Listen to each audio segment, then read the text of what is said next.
बिस्मिल्लाहिर्रहमानिर्रहीम।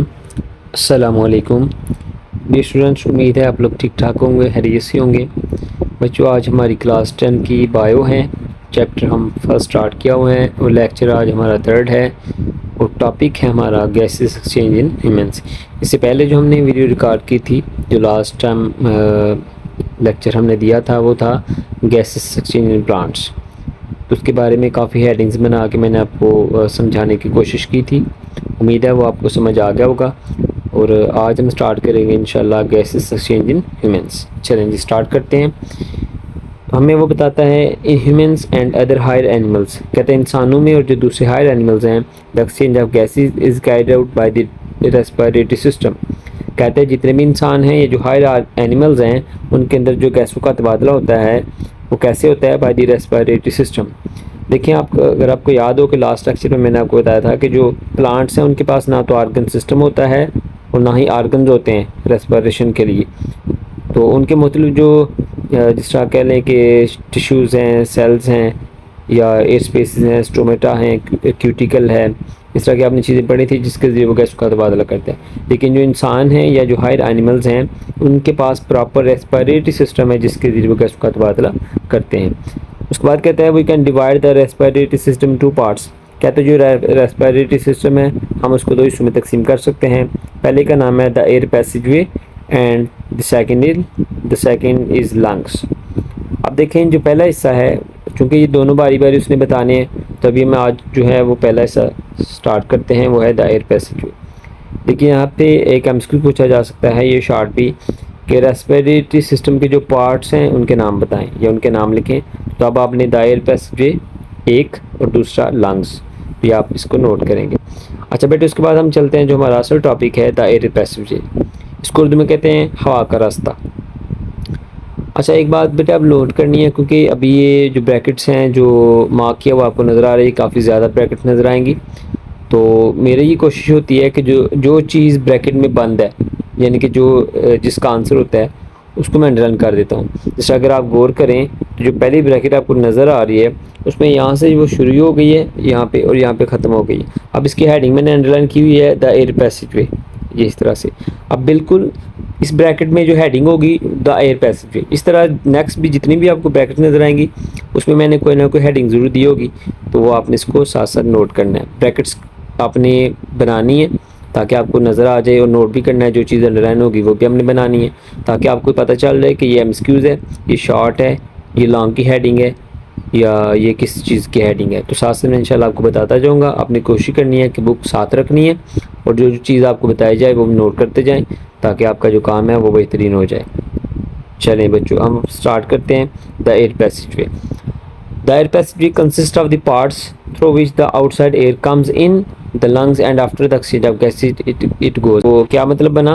The air passageway consists of the parts, जो air passage वो ऐसे पर मुश्तमिल है, through which the outside air, जिसके जरिए बाहर वाली जो एयर होती है, कम्स इन द लंग्स, वो लंग्स में आती है, and after the exchange of gases, और जब गैसों का तबादला हो जाता है, इनके हमारी बॉडी में ऑक्सीजन आ गई, कार्बन डाइऑक्साइड रिमूव हो गई, तो फिर ये दोबारा से हवा को बाहर भी निकाल देता है। हम बेसिकली पढ़ रहे हैं द एयर पैसेजवे। आप लोगों ने इस साथ नोट करना होता है, ज़हन में रखना होता है, वरना अगर आप ये ज़हन में नहीं रखते तो फिर आपको ज़्यादा समझ नहीं आती। आपको ये बात पता होना चाहिए कि हम क्या पढ़ रहे हैं। तो बहरहाल बच्चों, ये हमारा कह लें कि थोड़ा सा इंट्रोडक्शन है द एयर पैसेजवे का। उसके बाद हम चलते हैं ज़रा इससे आगे। This passage of air consist of the following parts. कहते हैं जो द एयर पैसेजवे है, जो हवा का रास्ता है, इसके नीचे दिए गए पार्ट्स हैं। आप देखें ये पार्ट्स कौन कौन से हैं। The nose encloses the nasal cavity, पहला है nasal cavity. The nose encloses the nasal cavity, तो जो नोज है उसके अंदर जो खाली जगह होती है उसको नजल कैविटी कहते हैं। अब आगे लिखा हुआ है इट ओपन्स, मैंने इट को काट के उसकी जगह नजल कैविटी लिखा हुआ है। उसकी वजह यह है कि सेंटेंस को प्रॉपर करने के लिए, it opens to the outside through the openings called the nostrils. अब जो नजल कैविटी है वो क्या होती है? आप जानते हैं कि जो हमारा नाक है उसके अंदर बाहर की तरफ दो सुराख होते हैं, उनको कहते हैं नॉस्ट्रिल्स। तो यही तो वो बताना चाहता है कि जो नजल कैविटी होती है, जो नाक की खाली जगह होती है, वो बाहर की तरफ दो सुराखों के जरिए खुलती है, जिसको आप क्या कहते हैं? नॉस्ट्रिल्स कहते हैं। अब यहाँ पे दो डेफिनेशन कवर हो जाती है, एक नजल कैविटी की और दूसरी नॉस्ट्रिल की। दोनों की ब्रैकेट मैंने अलग-अलग करवाई हुई है। उसके बाद नई ब्रैकेट शुरू हो जाती है, वो है नजल कैविटी का जो इसकी डिवीजन है। यानी the nasal cavity is divided into two portion by a wall. अब कहते हैं आप ये जानते हैं कि हमारा जो नाक है उसका जो उसकी जो दीवार होती है उसकी वजह से उसके दो हिस्से होते हैं, ठीक है। तो वही बताना चाहते हैं कि nasal cavity is divided into two portion by a wall. तो जो नजल कैविटी होती है वो एक दीवार के जरिए दो हिस्सों में डिवाइड हुई होती है। अब each portion is lined by fine hairs and mucus. अब कहते हैं जो दोनों पोर्शन होते हैं उनमें से हर कोई, यानी कि एक भी और दूसरा भी, वो जो है उसके अंदर बारीक बारीक बाल होते हैं और म्यूकस भी होता है। तो ये क्या करते हैं जो बाल होते हैं, which filters the dust particle from the air. अब देखिए हम सांस ले रहे हैं, हवा में सांस ले रहे हैं, हवा हमारी बॉडी में आ रही है, तो जाहिर है जब हम सांस ले रहे हैं ज़रूरी तो नहीं है कि वो हवा बड़ी साफ़ सुथरी हो, तो हम डस्ट में भी अक्सर सांस ले रहे होते हैं। तो वो कहते हैं होता ये है कि जो हमारी हमारी नाक में जो बाल होते हैं वो क्या करते हैं, filter the dust particle from the air. जो हवा से डस्ट पार्टिकल आते हैं उनको फिल्टर करती है, उसको जो फाइन हेयर्स हैं उनको फिल्टर करते हैं, हवा को फिल्टर करते हैं। उसके बाद जो म्यूकस है वो क्या करता है, the mucus also moistens and warms the incoming air. कहते हैं जो हमारे अंदर हवा आती है उसको क्या करता है, एक तो मॉइस्चन करता है यानी कि उसको नमी देता है, जो म्यूकस है उसको नमी देता है हवा को, और साथ में क्या करता है, वार्म्स द इनकमिंग एयर। जो हवा हमारी नाक में आ रही है, हमारे अंदर जा रही है, उसको भी वार्म करता है, उसको गर्म करता है। अब देखिए ना, फर्ज कर लें बाहर इन्वायरमेंट बड़ी सर्दी है, तो अब देखिए अगर हमारी बॉडी के टेम्परेचर के मुताबिक वो ना हो तो फिर उसका हमारी बॉडी में जाने के बाद डेफिनेटली हमें नुकसान पहुंचा सकती है। ये अल्लाह ताला ने बड़ा ज़बरदस्त निज़ाम दिया हुआ है कि देखिए म्यूकस है, ये बाज़ाहिर कुछ भी ऐसी चीज़ नहीं है जिसको हम बड़ी अहमियत नहीं देते हैं, लेकिन ये बहुत अहमियत की हामिल चीज़ है। छोटे छोटे बारीक बारीक बाल होते हैं और म्यूकस होते हैं हमारी नाक में, तो देखिए इनका कितना खूबसूरत फंक्शन है। तो म्यूकस क्या करते हैं जी, the mucus also moistens and warms the incoming air to keep its temperature nearly equal to that of the body। अब देखो यही वो बात बताता है कि जो म्यूकस होता है उसका काम क्या है कि वो हवा को एक तो नमी देता है और दूसरा जो हवा आती है हमारी नाक में उसको गर्म भी करता है, और उसको उसका जो टेम्परेचर है उसके बाद हमारी बॉडी के टेम्परेचर के इक्वल करता है। यानी कि देखें ये कितना ज़बरदस्त काम है इसका।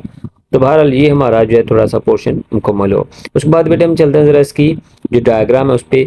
अब देखें पहला हिस्सा है, अगर आप डायग्राम अगर आपने बुक खोली हुई तो साथ साथ नोट भी कर लें कि नेज़ल कैविटी के ऊपर आप लोगों को नज़र आ रहा हो कि मैंने 1 लिखा हुआ है।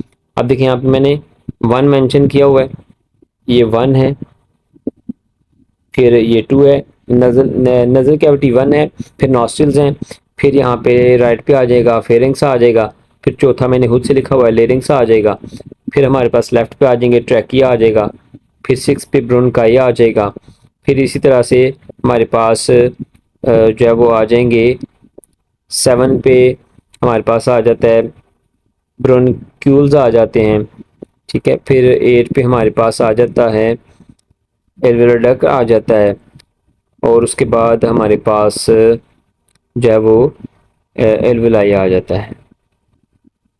तो इस तरह से इसकी डिवीजन है, तो आप भी नोट कर सकते हैं और साथ साथ इसको आप कोशिश करेंगे कि समझने की कोशिश भी करेंगे।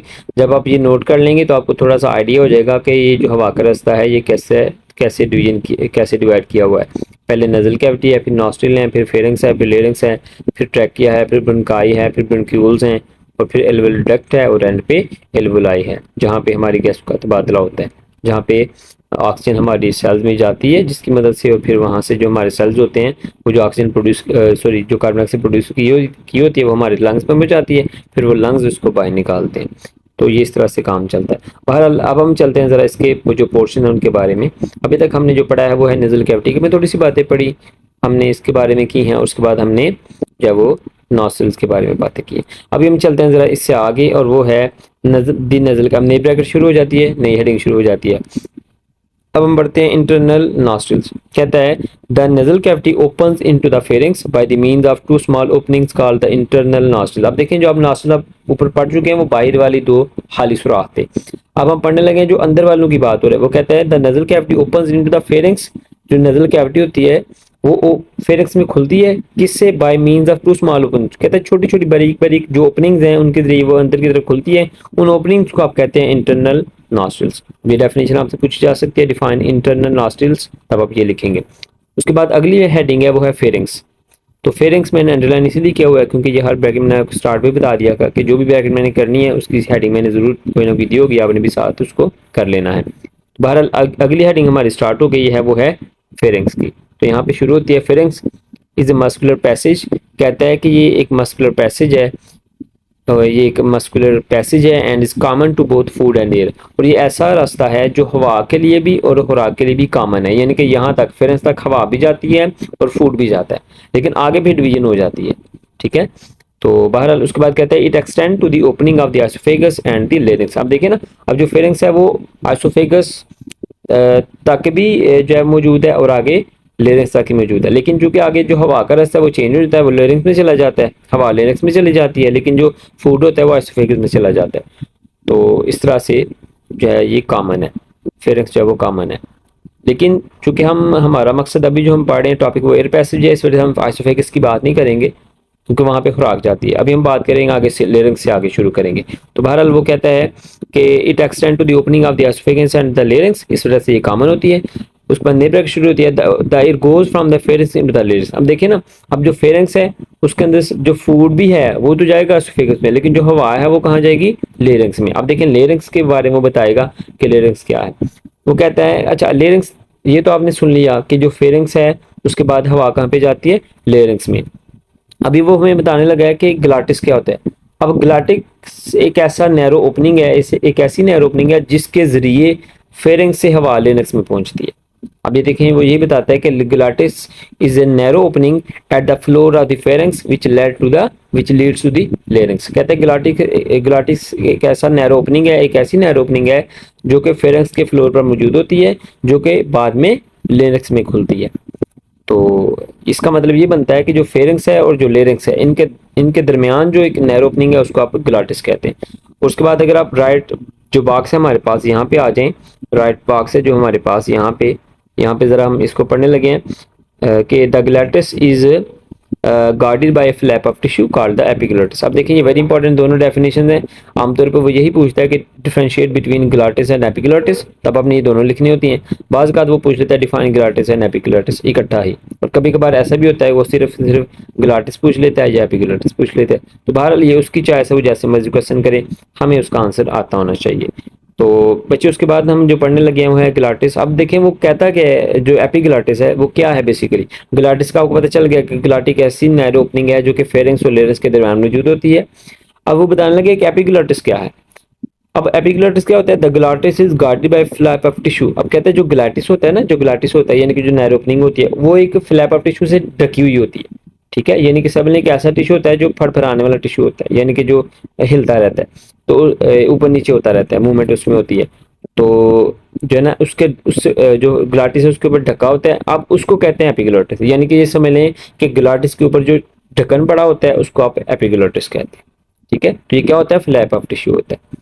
तो ये डेफिनेशन हमारी हो गई। अच्छा बच्चे उसके बाद हम चलते हैं ज़रा, हमारे पास जो नेक्स्ट पोर्शन है वो है लेरिंक्स का। अब लेरिंक्स क्या है, द लेरिंक्स इज बॉक्स।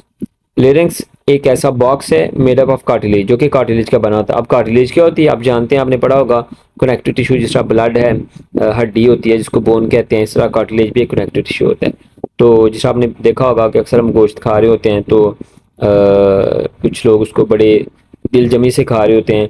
आमतौर पे ये जो हड्डी है ये जो कार्टिलेज होता है वो हड्डियों के एंड पे होता है। और इसके अलावा कान कान जो होता है, कान का जो बाहर वाला हिस्सा होता है जिसको आप क्या नाम है, पिना भी कहते हैं, उसके अंदर भी होती है। फिर नोज़ जो होता है, नोज़ उसकी उसकी भी हड्डी कार्टिलेज। तो ये इस तरह की जो कार्टिलेज मौजूद होती है।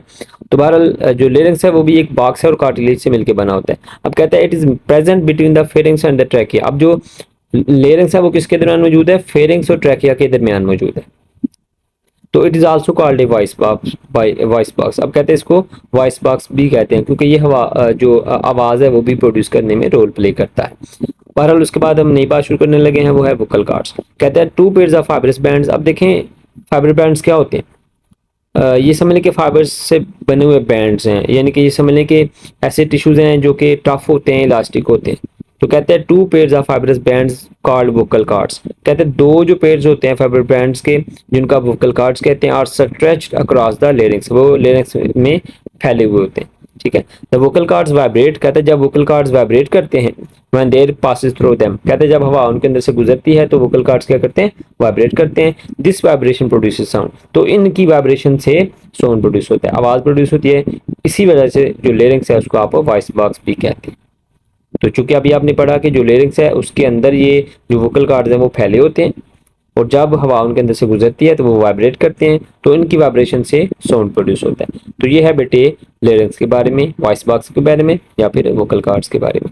उसके बाद हम चलते हैं ज़रा इससे, इसका जो राइट बॉक्स आपको ब्लू बॉक्स नज़र आ रहा है उसके बारे में बात करने लगे। ऊपर हेडिंग मैंने दी है वॉइस ऑफ कन्वर्सेशन, यानी कि जो हम बातचीत करते हैं वो हमारी जो आवाज़ है वो कैसे प्रोड्यूस होती है। अभी वो बताने लगा क्या ये कैसा होता है। अब यहाँ पे अगर आप शॉर्ट नोट करना चाहें तो वो भी नोट कर सकते हैं। How voice of conversation is produced, इसका आंसर होगा the vibrations in vocal cords.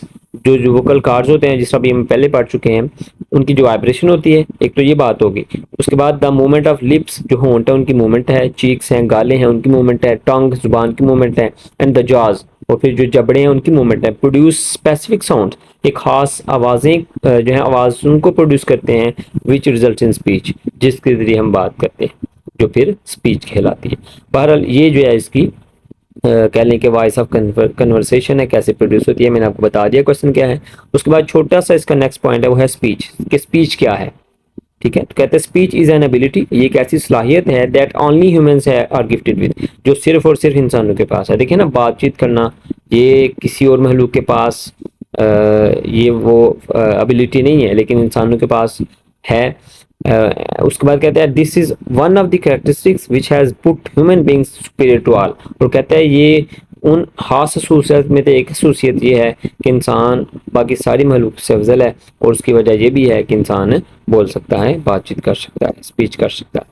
तो बहरहाल बच्चों, हमारा टॉपिक चूँकि ये काफ़ी लेंथी है तो हमारी वीडियो भी काफ़ी लेंथी हो गई है। तो इंशाल्लाह जो बाकी पोर्शन रह गया है ट्रैकिया और सियानवर्ड वाला, तो इंशाल्लाह हम नेक्स्ट वीडियो में देखेंगे।